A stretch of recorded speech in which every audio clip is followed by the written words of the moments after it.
Hello and welcome to another episode of Focus on Tomorrow. I'm your host DJ, and I would like to remind everybody that Focus on Tomorrow is a educational non-for-profit located in Chicago, Illinois. You can find us on the web at www.focus-on-tomorrow.org, or you can email us at info@focus-on-tomorrow.org. Today we have a guest with us, Chris Millett. How are you doing today? I'm doing well. How are you? Good. Good. Today's topic will be on the Chicago Violence Reduction Strategy, which is an organization. Actually, can you explain to our viewers who don't know what it is, what the Chicago Violence Reduction Strategy is? Sure. Thanks for having me on Focus on Tomorrow. Chris Millett, I'm the Executive Director of the Chicago Violence Reduction Strategy. We are an organization that seeks to reduce gang shootings and homicides, we call it group shootings and homicides. It could be gang, clique, crew, whatever the case may be. But it's the dynamic of group violence is what we aim to reduce. We've been here in Chicago operating for about 6 years now, since August of 2010. And we do it really with three pillars of partnership. First, I'll make sure everyone understands we're a strategy. We are specifically not known as a initiative or a program. It's a strategy. We take some of the best things that people have been doing in the community and law enforcement and as well as with social services and outreach, working with gang members, working with ex-offenders, and we try to integrate it in the play. So we work with law enforcement agencies, we work with community groups, what we call the community moral voice, which are churches, schools, hospitals, community-based organizations, and just individuals in the community.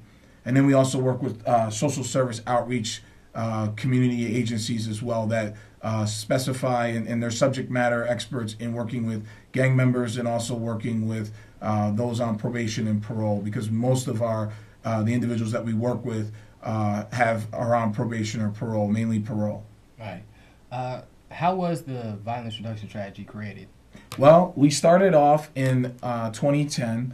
At the time, I was working in Mayor Daley's office. I was on his cabinet, and I was the Director of Community Safety Initiatives. So I was a liaison for youth violence, juvenile justice, gangs, guns, and ex-offender reentry. And we were approached by David Kennedy at John Jay College of Criminal Justice with a new, it wasn't new. It's a model that was originated in Boston, Massachusetts in the mid-1990s, referred to in public safety circles as the Boston Miracle. And it brings everyone together to focus on reducing violence, in particular group violence. So everybody has a role. The way it got to Chicago was David Kennedy. I met David Kennedy. David Kennedy came in to talk with Mayor Daley. We were introduced, and then we began a pilot program here in 2 districts. Now, 6 years later, I work full-time for the Chicago Violence Reduction Strategy and with John Jay College of Criminal Justice with the National Network of Safe Communities, and we are in all 22 districts in the city. All right. We now have a caller. I would like to ask the caller to ask their question. Hi, good evening, gentlemen. Years ago, I may have been one of the #1 persons around here that been saying that bring in the National Guard. We don't need the National Guard. There's other strategies that we can use. No matter what type of strategy people bring up, somebody going to be against it. Now, I'm not talking about stop and frisk. I'm going to say that again. I'm not talking about stop and frisk. I'm talking about stop and question. When you stop somebody and you find that person is on probation, on parole, guess what? As a condition of being out of prison or not being in prison, guess what? You can be searched. Now, if you know you meet one of those type of criteria, you're going to think about not having that gun out there on the street. And we look at the majority of the crimes that are being committed out there on the street, guess what? It's either somebody's on probation or on patrol. And they're talking about, like I said, probation or parole. And that's a lot of the crime that's happening out here in the street. And no matter what you say, people still going to be up in arms about that. Like I said, it's a difference between stop and question compared to stop and frisk. And I'm not talking about in certain areas we have to have a drag net, and then it wouldn't hurt if we have a curfew, and that may break, if it helps save some lives or some type of strategy. We need to be thinking about what can we do to save some lives now. Right. I will tell you this. I will say that this isn't the work that we do isn't stop and frisk or stop and question. We're civilians. We're not law enforcement. We partner with law enforcement. We will go door to door, what we call custom notifications. Everything we do is based upon a central message. And the message is the violence is not acceptable. The violence won't be tolerated. And it's a message that's delivered with a unified front. It's with law enforcement, community, and outreach and support. So we do it in a group setting, with which we call a call-in, where we bring in group members, representatives from each of the different factions in the community, and address them with community members as well as law enforcement members and agencies. And then there's always an offer for help. Everything we do is an integrated approach with an offer for help at the end. And one of the things that we do is we try to eliminate any excuses. So if someone says, well, I'm an ex-offender and I can't find employment or I can't do it, we have the experts that are in the room who are there knocking on your door and sitting in the room at the end of the meeting for you to connect with immediately. There's no wait list. I love our partners. Our partners throughout the community have changed some of their policies where the guys that sign up for help and ask for help go to the top of the list. Many of the guys, almost all of the guys that we're working with, are up to 500 times more likely to be victims of violence because of the social networks that they're in. But the things that we're doing, we partner with law enforcement. We are not law enforcement. We do value the partnership, and we think that it can't be done. I do think it can be done. I think you said it as well, without the National Guard. I don't think we want to bring the National Guard in. I don't think for a number of reasons that's a prudent idea. But I do think also that it has to be a partnership with law enforcement. I think law enforcement is part of the beloved community, and it's part of the social fabric of each and every one of our communities. So are our gang members, those that are in groups, cliques, blocks, whatever. They're part of our social fabric. And I think as long as we continue to divorce one or the other and try to do it separately, we'll end up with what we've always had. So that's a large part of our strategy, is how do we bring people together around the table? How do we integrate our approach?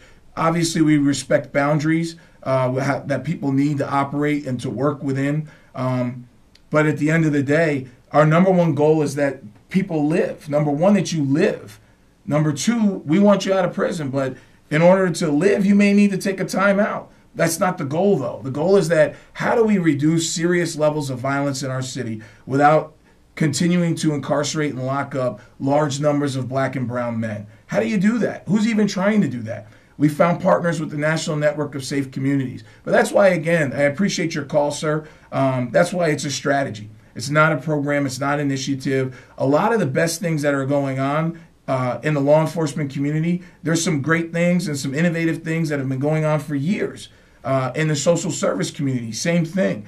And then we can never neglect, and sometimes we forget, our most valuable and some of our most valuable resources in this war against violence, and to stop violence and to stop what's going on in our communities and the devastating effect, which are the community residents themselves. That's what we call the community moral voice. Because we argue that there is a moral voice in every community. It may be silenced, it may have been gone quiet for good reason, for bad reason, whatever the case may be. But that voice, we believe, still resonates and is still there. And what we find is that when you talk with and you spend time and you engage with dignity and you engage individuals who are group members, you find that the vast majority of people are logical, rational thinking human beings. And you just present options. All we could do is educate another individual and present them with options, in particular options they think they may not have had before. And then it's up to them. It's their decision. What would be some of the options that you would present to the gang members? Well, one of the things we look at is the question is, what do you need? Understand the risk that you're at, the legal risk that you're at. A lot of individuals who are out there, like the gentleman said, you do find a lot of people on parole who are shooting people. How are they continuously recycling back on the street? That's a bigger issue. There's a lot of systems in play here. The judicial system, the legal system, law enforcement system, the social service system, the educational system. We can't really figure, how do you tackle that? Where do you begin? We begin with number one, which is number one to us is that you live. Our top priority is that you live. And if you look at those that are, the vast majority of those being shot in Chicago, The research shows, Andy Papachristos at Yale University did a study looking at 10 years of violence in Chicago and 5 years in Garfield Park. And what it showed is that our violence, and I think it resonates with anyone who lives in the communities where we live, work, and where we live. And that is that the violence in Chicago is tragic. It's always tragic. But our violence is not that random. Even when you have innocent people, and I mean, you don't want anyone to get shot. But when you have the incidents of the young children, when you have the incidents of the grandmothers, you have the incident of the retired men, the old man that was sitting there, the grandfather sitting in his house watching TV. When you have those incidents, there's a clear target that individuals are shooting at. I think that's a larger conversation that we need to have as a community, is what is really going on here. We need to be willing to talk about it. We need to be willing to address it. Maybe in a safe space, I don't know. But we need to address everything across the board. I was asked the other day, what do you attribute the rise in violence to? Why is there so much, who's responsible? Is a news reporter from the New York Times asked me, who would you say is responsible for the increase in shootings in the city of Chicago? And my response was, number one, there's a lot of societal things, but who's directly responsible? The people pulling the triggers. That's who's directly responsible for the increase in shootings in Chicago. How do we stop it? That's a larger question. And I think we stop it together. That's a large part of our strategy. It's people working together. It's agencies working together. We need to come together if we're going to address this issue. The police cannot do it on their own. Parole and probation and the judicial system cannot do it on their own. The community cannot do it on their own. But together, I think that's how we could get something done, and we could try to produce some sustainable results. All right. Do you find that recidivism through unemployment is a major cause for gang members going and shooting people if they're out of jail? Yeah, I think recidivism, I think poverty, lack of education, lack of resources, lack of employment, those are all critical pieces that need to be addressed. But at the end of the day, if you look at how many poor people are there in Chicago, how many poor black and brown people are there in Chicago? And are they arming themselves because they're poor? And are they shooting people? And if you really dissect the shootings, you talk about 64 shootings during Memorial Day weekend. Start to dissect the shootings. Where did those shootings occur? Who was involved in those shootings? What are the backgrounds of the individuals? What time was it? I think what you find that the vast majority, you have people who can be armed quite easily. You see people who are driving on suspended licenses, got pulled over, got arrested. Then they're out on the street again, driving again, involved in a shooting the next night. All right. I see we have a caller. Caller, go ahead. You brought up about those studies. We have a lot of studies that being done by University of Chicago and maybe by UIC as well, where it costs them like $1.5 million to $2 or $3 million, where the federal government, state, and even the city doing it. And we got all this money being spent at. Why come some of that money can't be used towards the youth, like in the city of Chicago, where they can have a part-time job after school, but yet we could spend $2 or $3 million on the city, state, and federal level, and they just take a little bit of that money. Who knows what, how much crime it will bring down, but yet they could spend millions for that. I don't disagree with you at all. Not with that. I mean, I think that the studies, the way the system is now, you need the studies and you need the research to have the evidence-based practices to convince legislators and other people that this is where you want to invest the dollars. This is what works. This is what we believe is going to be successful, rather than just give the money to the people that you just always gave the money to. What actually is going to work here? I would argue, and we argue, that really at the end of the day, it's relationships as well. I could give a young person a job. I could give a young adult a job.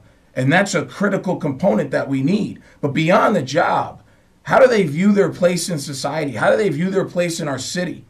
If they just see their place, this is just a transitional job, a temporary job. This is a Band-Aid. It's a temporary fix. I'll get my money here. There's a lot of group members, gang members, whatever you want to call them, who are employed full-time, who go to school full-time, yet they still shoot people.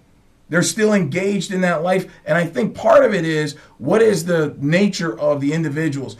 Dr. Carl Bell said something to me I guess he's written it, so you've said it to a lot of people. But I had a chance to have a conversation with him probably about 10 years ago, 12 years ago. And he said something that resonated with me and stuck with me to this day, which was this. And it gets to your point on jobs and opportunities for young people, and the connections really is what's important. And what he said was that risk factors are not predictive factors if you have strong enough protective factors.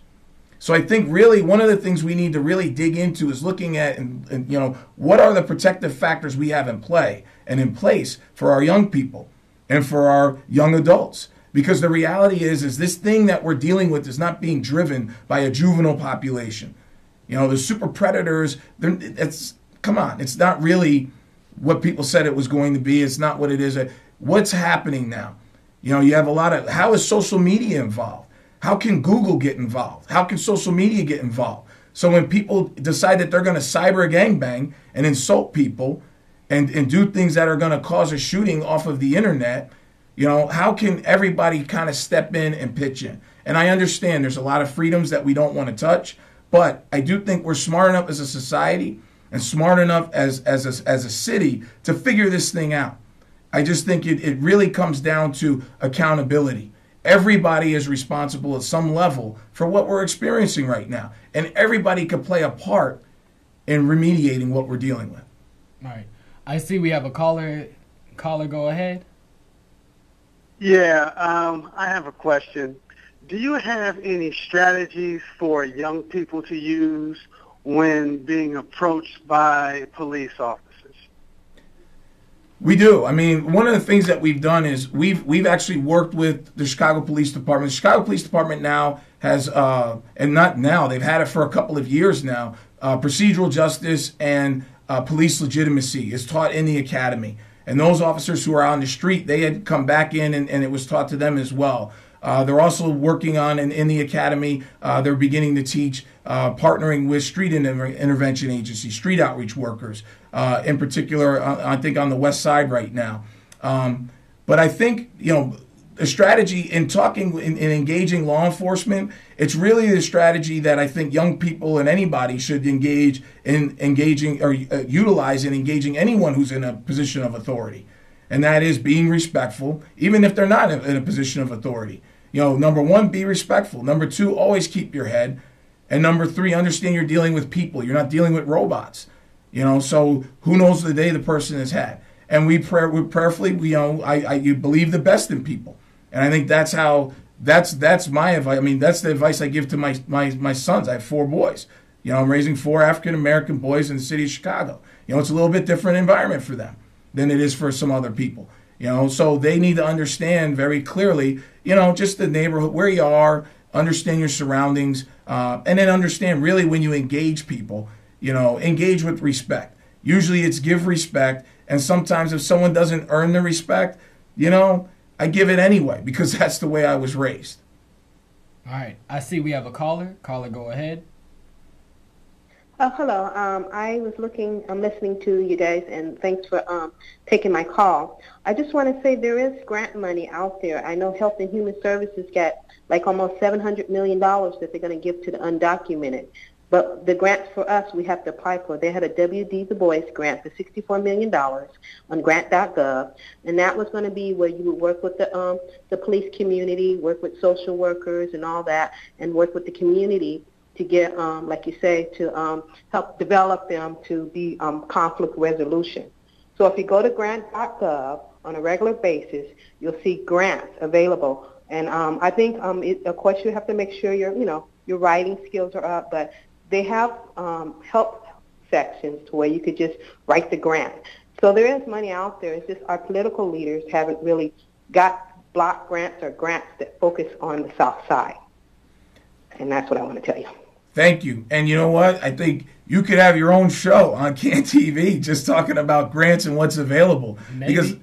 Because I do think part of it is just a lack of information that is in certain communities. And we know the communities, poor communities, communities of color. But understanding exactly what's going on, how it's going on, how it affects you, how it, and that information and what's available. One of the key things that we do when we engage group members, is that we tell them, look, these are options. You know, what do you need? For far too often, we have a patriarchal approach where we just assume, you know, your parenting is horrible, your parents are terrible, your family is terrible, you're poor, you got a horrible education, and you need a job. And we look at those. But if you ever ask people, what do you need? Instead of making assumptions, and then see, you know what, you might be halfway on your way there down the road. You enrolled yourself in community college. You got your GED. Now you're taking classes, but you're still kind of out here. And one of the things that we find that a lot of individuals, they want to do better, but they don't know how. And they don't have anyone who's showing them or talking to them about how. They don't have anyone coaching them up or even encouraging them to the point where they really feel, you know what? And then they hear the same promises over and over again, and then apathy begins to set in. So one of the things where we work with our community partners, we're forever grateful to them because our community partners really dig in and they make sure that they're utilizing a network. They're more mature. They're mature enough not to think that they can solve everything on their own. So they refer people out within their network and just see how can we better help people move ahead. And in particular, this cohort.